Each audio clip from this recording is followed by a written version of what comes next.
For the most part, I get my books at Goodwill. I love thrifting for books. I think it's fun going on the hunt for books. I actually have another bookshelf. It's over there. Now I have my thrillers and some literary books on there, but I'm going to move some books off these shelves over there just so I can have room. And these are smaller shelves. I get that. And I move in 5 months. So when I move, I plan to get bigger shelves and I plan to get 3 shelves, maybe 4, but 3 shelves that are bigger and they should house all my books. I don't know why I'm talking too much. Let's get into the book haul and I'll try to make this quick even though it probably won't be, but I will try my best. We're starting off with Cassandra Clare. I have been really into the, 2014 book era type vibes. I recently watched The Mortal Instruments on Netflix and I was like, I enjoyed those books as a teenager, so let me get them. And in my last collective book haul, I think I got like book 1 or book 2 of the Mortal Instruments series. Well, I got the rest of them now. I found these collectively over multiple Goodwill trips, and I know my particular Goodwill, the one that's I tend to go to a lot. I have seen them there for years. Every time I've looked, they were there, and I never bought them. And like, I'm sure different people are bringing them in. I went to Goodwill, and literally someone had donated them all. Not this version. We're getting there, but they weren't matching. So I was on the hunt for matching ones, like how these ones make this picture. Yeah, I was on the hunt for that. So someone else was selling it on Facebook Marketplace, so I bought them so they would all match. And I'm actually either gonna take the other ones to like a half price books or something, just because I don't need 2 sets of Cassandra Clare books. Now I'm done yapping. Let's get into the haul. Let's start with The Bane Chronicles. I'm really excited. I never read the top ones in high school, but I started the Mortal Instruments series. I don't know which book I ended up on, but The Bane Chronicles, Clockwork Angel, Lady Midnight, and then, yes, books 1 through 6 of The Mortal Instruments. I'm so excited. I have a whole Cassandra Clare shelf now. Okay, let us move on from this stack of books because they are actually quite heavy. Again, like I said, these are not in any particular order, and I didn't even realize this one was sprayed edges, but we're just gonna start here. I got This Spells Love by Kate Robb, and I'm excited. Sounded like a cute romance, and it's February, so maybe I'll read this sooner. The Familiar by Lee Bardugo. I have the Grishaverse series by Lee Bardugo, and I'm excited to get into it, but this one looks so cool. Like, one, the sprayed edges, but how fun does that look? Everyone keeps talking about how amazing Brandon Sanderson is, so when I found this book, I was like, okay, I hope this is not like in the middle of a series, but we'll see. I'll get into it at some point. Serpent and Dove by Shelby. A witch and a witch hunter thrust into holy matrimony. There was only one way such a story could end: a stake and a match. So I'm so excited. I have a couple books by Frederick Bachman. Britmare Was Here. I'm pretty sure I have A Man Called Ove somewhere in that stack. But Kristen Hanna, Home Again. I have not read any Kristen Hanna books. I have The Nightingale and Firefly Lane, and I have not read them, and I just keep finding more of her books, so I keep buying more of her books from Goodwill. Full Measures by Rebecca Yarros. Also haven't read The Last Letter or whatever the other one is that I have, but I keep finding more of Rebecca Yarros books. And listen, I love Fourth Wing and Iron Flame, and I'm hoping that this does not disappoint me. But yeah, Rebecca Yarros. I don't know what I did with my copy of Where the Crawdads Sing. I think I had taken it to Half Price Books before because I was kind of clearing out my shelves because I was running out of room. But I saw Where the Crawdads Sing again, like the movie cover, and I actually like this a lot better than the orange cover. So I've already read this book, and I just wanted another copy. A couple Lucy Score books. I have The Dead Guy Next Door and Mr. Fixer Upper. I think someone was just donating their Lucy Score books on the same day, and I love that they're both yellow. I'm debating if I should do a rainbow shelf. I love putting authors together, but I also love how the rainbow shelves look. We'll see what I decide to do. The Looking Glass Wars by Frank Better.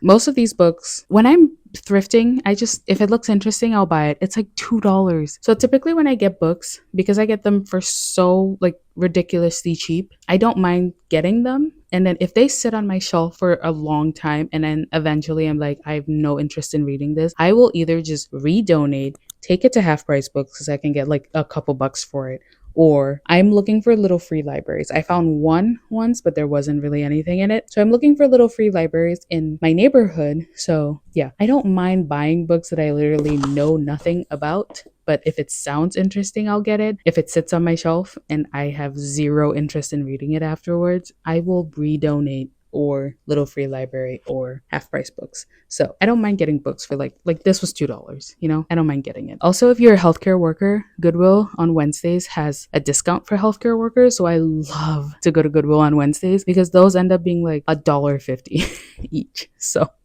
anyway, I love books, clearly. The Storm Crow by Kayleen Josephson. I think this is a duology. Yeah, there's the next book is The Crow Rider, and yeah, I'm excited. It's also about dragons. I feel like this is going to give me Fourth Wing vibes because a rider will rise, a rebellion will begin. Anyway, I almost flipped out when I saw this book. One, because the cover is very like stands out. Oh my goodness. A novel love story by Ashley Poston.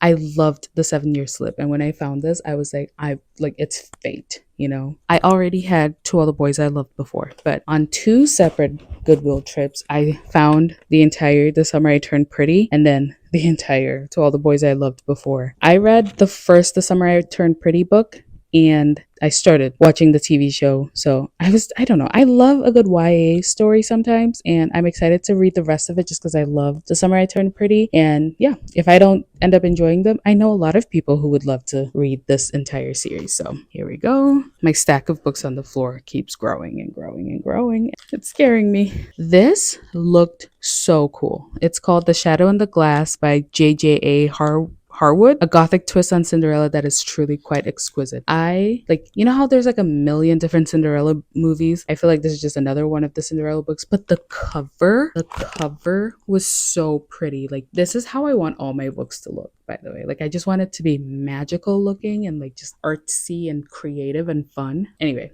I'm excited to read that. If you hear a tumbling sound, it is absolutely my books tumbling over. So I'm going to start a new stack on the floor. Anyway, The Love of My Life by Rosie Walsh. I already own One Italian Summer, but I own it in a hardcover, and I don't really like reading hardcover books. So I found this, so I'm actually going to keep this copy and donate or take to Half Price Books or sell, whatever, and get rid of the hardcover. A Flicker in the Dark. This book, I feel like has been out for a while, and I've never really seen it at Goodwill, but I did on this one trip, and I picked it up, so excited to read that. Some of it was real. This sounds like she's a psychic in this book. Also, like, look how gorgeous the blue is. This is why I want to do a rainbow bookshelf because like just the colors, the blue is just so vibrant. I know this part is white, but like look how gorgeous this is. I can't wait to display books because I haven't read this book. I don't know what it's about, but I want to display this cover because how stunning. Here's my other book by Frederick Bachman, A Man Called Ove. I've seen this book floating around the thrift store like a million times, and yeah, I finally decided to pick it up. I got this from Target online because I could not find The First to Die at the End, and I really want to read The First to Die at the End because I love They Both Die at the End by Adam Silvera, so I'm really excited. I bought this in January and before all the stuff happened. Same with Onyx Storm. I bought it before, the crap came out. Either way, whatever. But I'm excited to read this. Yeah. I have a couple Sandra Brown books in here, but this is The Switch. Sounds like they're twins and they probably switch places as twins do. One Last Shot. Georgie All Along. Sounds like it's about like kind of finding her childhood diary and going back to what she dreamed about as a kid and wanted to do as a kid. So I feel like I'm going to really enjoy this. Also, like so vibrant. I love the vibrant colors. Oh my goodness. The Girl Who Lived. This is a thriller and ew, someone's hair is in here. The Girl Who Lived. This is a thriller and when I was checking out, I only had this and I think another book or maybe it was just this. But when I was checking out the cashier at Goodwill was like, I bet she lives with a lot of guilt. And I was like, I mean, yeah, probably, because it says 10 years ago, 4 people were brutally murdered and 1 girl lived, and obviously she's the one who lived. So yeah, she probably does. Here's the other Sandra Brown book, Seeing Red. I don't know what this is about, but I love the cover. Oh my goodness. What I'm noticing is a lot of people donate their books after reading them, obviously. So I see a lot of like new books, like brand new or came out in the last year or so, especially all the ones with the Target stickers. Like I obviously know that they were gotten from Target, but like I've seen them in Target right now, So if you're ever like, books are so expensive, but they're my hobby, oh my goodness, go to Goodwill, go to Savers, go to literally anywhere else because people are reading and donating their books like crazy. I know I'm a fast reader, but I also am trying to build a library. So I'm hanging on to books. But I also know that if I don't enjoy a book and I would not recommend it to somebody, I'm going to get rid of it, you know? So that's when I would donate or take it to half price books or whatever. So anyway, I'm done. I literally saw this. I've seen this book is currently in Target, but I got it on Facebook Marketplace. The lady I got it from, I was like, "Did you like it?" And she goes, "It wasn't my pick for book club." So I was like, okay, because who has this much to say? I mean, Terje Moss does a lot of the time. So yeah, but I'll get to this at some point. This was a fun book that I saw at Goodwill. I'm not sure really if it's gonna be good. So yeah, we'll see. We'll see. I found A Discovery of Witches and the second book, Shadow of Night. I found both of these at Goodwill, but of course someone had just bought this from Half Price Books and donated it. So that's really funny. But I want to watch the Netflix show, so I want to read the books first. I'm looking for the third one because I'm pretty sure it's a trilogy. So I'm going to hopefully find the third one here soon and read it. Almost done. House of Hollow by Crystal Sutherland, and it just looked really cool. Like, this is what I'm saying. I want to display this because how creepy is this? And absolutely, I want it to be creepy on my shelf. And then last but not least, Children of Blood and Bone by Tomi Adeyemi. And I have also seen this book currently at Target. I saw this at Goodwill and I was like, whoa, like I saw that and I almost bought it one day because it sounded so interesting. But I've been doing better at, when I go to get groceries, browse and only get my groceries and leave without buying a book. But I was so excited to see this at Goodwill. But I don't know how many books those were. I'm going to count it, but I probably won't even put in the title because I'm actually a little bit embarrassed. I'm going on a low buy, not a no buy, obviously, because I'm gonna buy more books and I can't stop myself. Listen, I've accepted where we are and I'm not going to stop myself. But I think I'm going to limit myself to either books that I really, really want to read. Like, I think I'm going to read them within the next 6 months if I find it, or books that I've read on my Kindle or I listened to the audio I loved and I want a physical copy. Otherwise, like, I know a lot of the times I buy books that just sound interesting. And like, of course, I want to because I'm going to read them. It's not like I'm not gonna. And then if I, after 6 months to a year, I haven't read it, then I'll get rid of it, but I don't want to stop myself from potentially missing out on a book that I would enjoy, Also, since we're on the topic of books, if you would, it's Black History Month, right? And obviously it's 2025 and crap has been happening. Our new president has been in office for just like 2 weeks-ish now. And when people say reading isn't political or keep politics out of reading, like half of these books are about like a rebellion or like people finding out that their government has been lying to them. Iron Flame, or like the people with power have been hiding things from them. ACOTAR, like just obviously. So I'm just learning as someone who loves to read and honestly is taking my reading, like my hobby is escapism at this point for me because there's so much happening, right? And we knew that this would happen. And Black women have continuously supported everyone to their own detriment, like everyone, because it's just, I'm trying to be mindful of where I spend my money, like one, just in general, like what businesses I'm supporting, which is why I say I need to find a new place to get groceries because I'm not going to Target anymore. Until things change, I'm not going to Target anymore. And that really sucks because when you think a company is supporting you and then they do things like that, and not even like supporting me, just like when you think companies are making steps forward and because of who we have as the president, they're extremely bold in just taking steps backwards. Let's put it that way. They're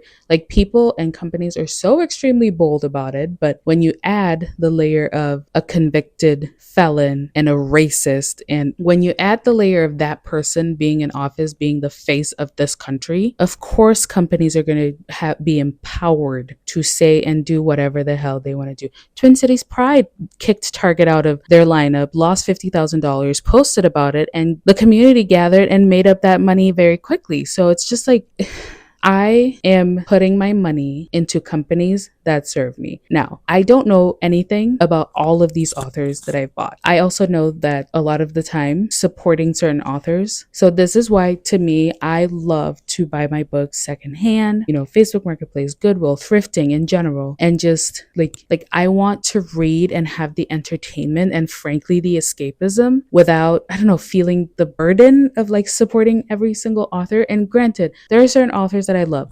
Kennedy Ryan, I'm waiting for her new book to come out and I will absolutely buy it brand new because I love her and I want to support her. And like there are authors that I love and I would do that. That is not saying that authors that I buy secondhand from are not good people or whatever. That's not what I'm saying. I'm just like, one, books are very expensive. So thrifting them for me, great time. Like I will spend $2 or $3 on a book. And if I hate it, I spend $2 or $3 on it. I can donate it. I can resell it for like $1. I can take it to Half Price Books for 50 cents. You know what I mean? Like it doesn't matter to me because I didn't spend so much money on it. And yes, I know it adds up. I know that. But I also put it in my budget because this is why I said I'm not going to do a no buy because I put it in my budget. I put it in my budget to go to Goodwill and spend money on books. That's just something I'm doing. Anyway, so yeah, like just part of that, sorry, I went on a tangent, but part of me, putting my money where I want my money to go, I canceled my Kindle Unlimited membership, which I love my Kindle and I use it pretty much every time. Like I typically read a physical copy of a book when I'm at home or listen to an audiobook. But when I'm out and about or going to work, I take my Kindle with me because I do and I can read some books there. And so, yeah, I don't know why I'm going on this tangent, just I guess as a way to justify the fact that me buying more books, like I canceled my Kindle Unlimited membership. So I was like, okay, I'll buy more physical books. And like, again, I will read these books. I'm not just buying them for no reason. It is my hobby, don't get me wrong, but like I also will read this book. And like as I mentioned through some of these, I have already read some of these books. I just want the physical copies for myself. I canceled my Amazon Prime membership. I canceled Kindle Unlimited. I deleted the Target app. I deleted the Walmart app a long time ago. Aldi is the next place that I'm like, seriously? Because they took away their DEI page from their website as well. And it's just like, I know that there's no ethical consumption under capitalism, but it's also like, it's so hard to even like exist when you like these companies are just doing such shady things, so blatantly open and obvious about the shady shit that they're doing. And it's just so frustrating. I also use my free library, by the way. I use Libby and I get books, ebooks, audiobooks on there for free. So like I have plenty of ways to have books and enjoy books. And I absolutely am using reading as escapism because it's February 3rd and this year has lasted like 20 years already. Like it feels like it's been going on forever. And last year was not a good year for me, health-wise and job-wise and certain things like that. But so far 2025, oh my goodness. Anyway, that I'm so sorry. This video is probably extremely long and I apologize for that, but I'm gonna end the video here. On a happier note, or I guess it's not so much of a happier note, I'm gonna start King's Cage right now. So I'm excited to get into this. Yeah, so thank you so much for watching this video. Thank you for, hanging out with me on this corner of the internet for a few minutes of your day. I will put away all these books. Thank you so much for watching, and I hope you have a fantastic rest of your night. I hope you have a fantastic week. I hope you have a fantastic Black History Month. And yeah, put your money into companies that are supporting the causes that you are passionate about. Put your money into companies that are supporting what you are supporting. Put your money into companies that support you as a person and support your family and your friends and your community. And just put your money into companies that support you. But yeah. Okay.